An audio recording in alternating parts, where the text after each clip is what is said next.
So what happens when you go from a fully insured?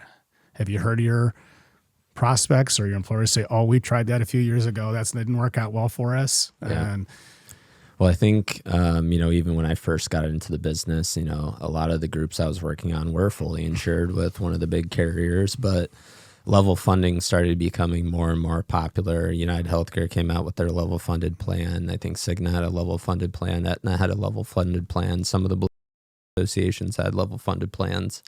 So I think there was a lot of other independent TPAs that were putting together level funded plans. So probably these carriers put these level funded plans to protect their business. And it's like, okay, if we're going to lose this group to another level funded plan, let's just try and keep them. If we can't keep them fully insured, let's just put them on our own level funded plan.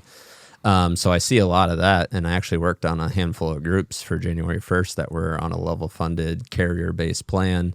And with those plans, a lot of times they don't even provide you with any surplus opportunity. So if you end up paying more in premiums, is there any premium dollars coming back or what's available in your claims fund? Oftentimes that's not available, or they're only giving you 50%, which kind of makes me laugh because it's like, that's your money. Why is the carrier keeping half of your money just because you had a good year? Like, it's not anything that they did. Half a hog's better than no hog, Colton. Yeah, that's true. Right? It's better than the fully insured, obviously. It is.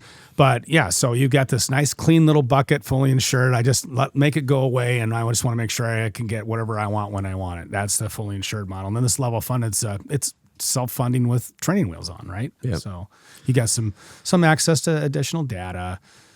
I've seen a lot of volatility in that market. I don't know if you want to share or expand on that, putting you on the spot, but it seems like we call it the 1 year Charlie, right? Where it's like, oh, this is great. We saved 20%, but next year we got whacked over the head with a 35% increase. Well, it just takes one high cost claimant to just turn your plan upside down. And if you don't have a strategy around high cost claims and pharmacy and DPC and all these other things, then it's just a ticking time bomb. And so some of these level funded carriers are just trying to cherry pick the healthy groups. And then if the claims go south, then okay, we're just going to take them back to fully insured and no loss, no gain for them. Yeah. But it's a big loss for the employer.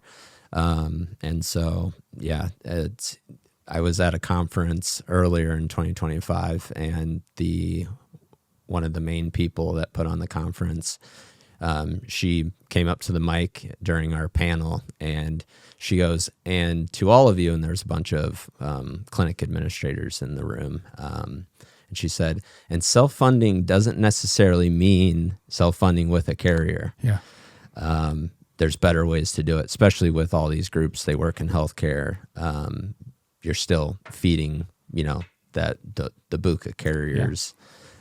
And they need to be more independent minded, finding that independent TPA, independent stop loss, pharmacy benefit manager, network or non-network, and really trying to customize because I even had a gentleman at the end of the panel come up to me and said, hey, our broker, we told him that we wanted to look at self-funded options. Our broker showed us, a Cigna level funded plan and this other level funded plan. It was higher than our fully insured plans. Yep.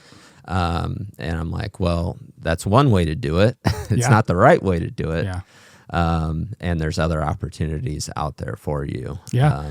Well, let's not forget that, the large carrier model has a role in self-funded cases and clients, and if you get into a large enough company, then they do a pretty good job at their third-party administration. But at that point, you can carve out the stop loss, you can carve out the PBM. So again, that's where you're going to maintain the control of it, and so you're gaining access to the administration. They can do a great job at that, and you gain access to their network, which is good, but you're going to be limited on doing custom plans at that point, right? Yep. So it might be a good stepping stone to get where you want to get ultimately, but there is a role for it, but there are some limitations. Well, right? It might be a good first step into, like you said, self-funding on training wheels, moving to a fully insured to a level funded plan.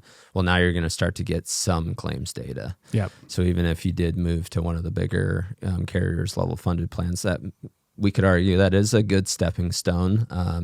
And in simple terms, why it's self-funding on training wheels, because you're still going to pay a fixed or level premium throughout the year, it's might be a 12-18 contract where, a portion of your premium goes towards, purchasing stop loss to protect you and your people of high cost claims, administrative costs, and then your claims fund. And so that's how your premium's being broken out. But now you pay that level premium throughout the year. And is there money left over? If there is, okay, that could be coming back to you after the run out period. Yeah. And even if things did go south, again, no loss, no gain. Even if your claims blew up, you don't pay anymore. But if your plan ran well, then you could see money coming back to you. But even after a year of that, then it's like, okay, now let's really ramp this up and let's, try and customize this as much as possible. And let's work with vendors that have your best interest in mind, from the TPA to the network or non-network, PBM and everything else. I totally agree. And I think also it's, part of that transition into a self-funded mentality is depending on the size of the group, but just having them understand the terms. I mean, we have a duty to make sure that our clients are educated, know what you're selling so they know what they're buying. Because there are some things in there that you're going to do a little bit differently when you're in a self-funded case. Reporting's one of those, right? For the Affordable Care Act, the CAA, and you've got your gag attestations and things of that nature, which I won't bore the audience on. But, depending on the sophistication of the buyer, and make sure they understand the terms of the agreement, because I've seen a lot of brokers out there, because people out there and the carriers aren't going to educate you. They want to get the business.